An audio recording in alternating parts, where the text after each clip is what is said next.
welcome back to No Hype Beer Reviews. Unless it's your first time, then welcome. Consider subscribing. If you do, hit that notification bell, go updates.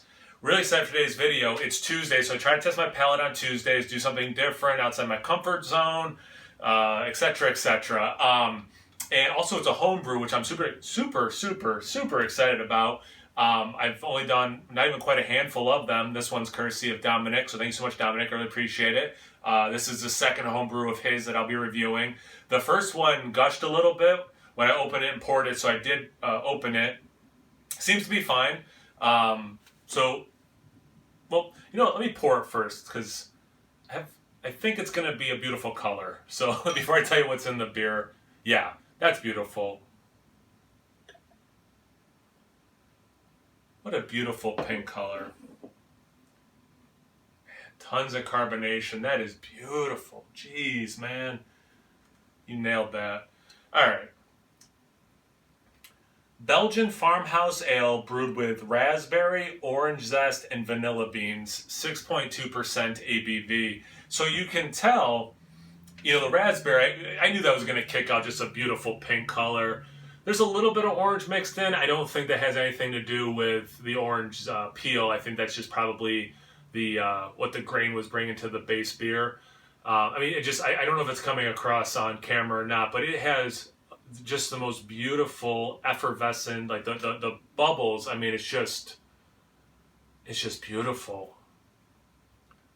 A little over 2 fingers of a light pink head. I mean, it's so funny. It's obviously a white head, but it has some of that raspberry, pink cut into it. Tiny bubbles, nitro tiny, then some regular small bubbles. We're not even getting broken up into medium size yet. Couple little, peaks and valleys, but not much in the center. I mean, it's really holding its shape. I think it's pretty obvious. I could just stare at this for a while. It's just so beautiful.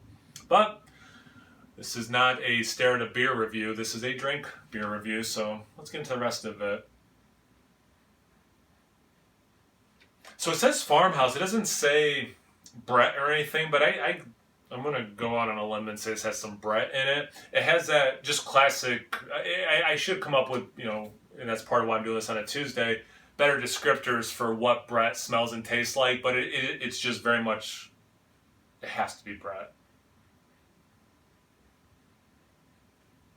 It's dry. It's almost like white winey that way, like a dry white wine. I'm sorry, I don't know wine well enough to give out an example. You do get very, very soft raspberry, and I know I'm the vanilla police. I don't get vanilla in the aroma.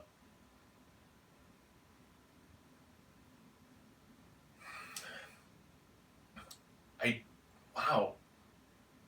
I want to say lemon peel.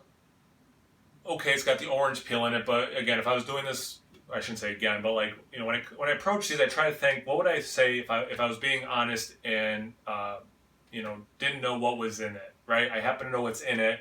If I was doing this blind, I think I would assume lemon zest was in this, or lemon peel, not orange. That's just how it's coming across in the aroma.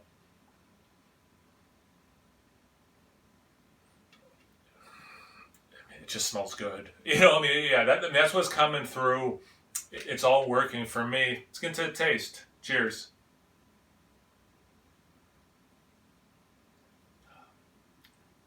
Oh, I do get some vanilla in the taste. Nice level of raspberry. Nice level of... Okay, so the adjuncts do come across well. It's not a vanilla bomb by any stretch of imagination. You get the fruitiness more. But the vanilla's there, and it almost kind of like acts as like a binder, kind of like connecting the flavors, which is pretty cool, maybe rounding out some edges.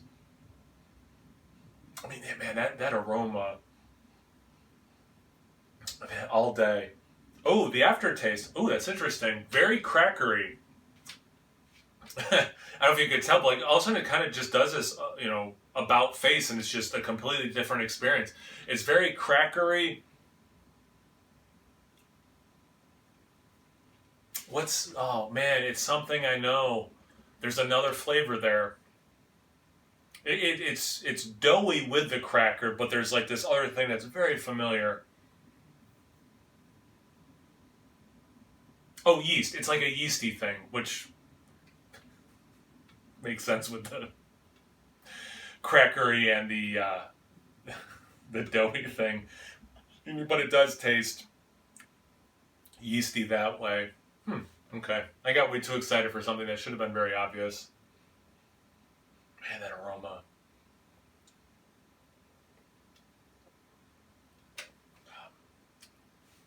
For me, it's more tart than sour, so I like that. Not that I dislike sour, but I think it's pretty cool.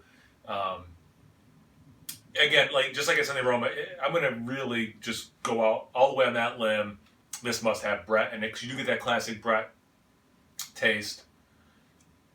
I liked the other homebrew quite a bit. This one I like better. I mean, this is, this is what you might get at an actual brewery. I'm not a home brewer. I know people take their homebrew seriously, obviously, and I'm trying to be, not easier on it because it's a homebrew. So it is not lightly that I say, like, this is something like you would see at a place that would be selling it. Like, this is, what we came up with as a brewery, and we're putting it out there to try to keep the lights on, Like, I don't say that without the gravity that statement requires.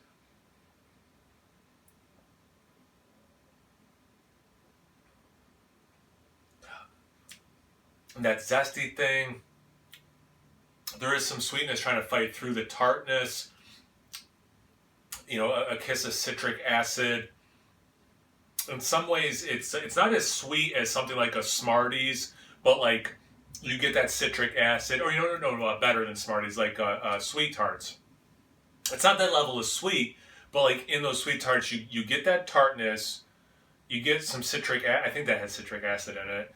Definitely Smarties do. But like you get those kind of notes, you gotta pull way back on the sugar that those have. But like it has those kind of notes in this, which is really cool and familiar for people, who have obviously consumed things like those. The other one, it was a little easier to critique.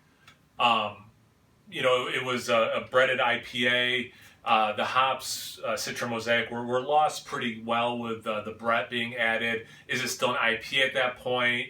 Does what it's called matter that much? It was still good, right? This one, I mean, again, I'm the vanilla police. Some more vanilla would be nice, because it is the thing I get the least. I get it. It's just the thing I get the least.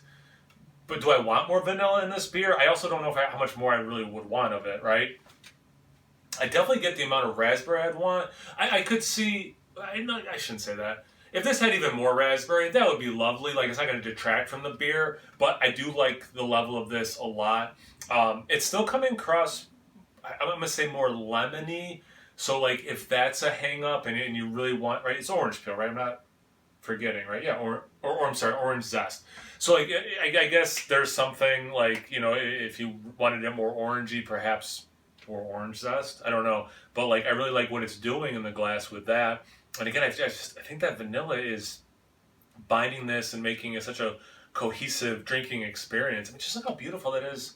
Sticking to the side of glass.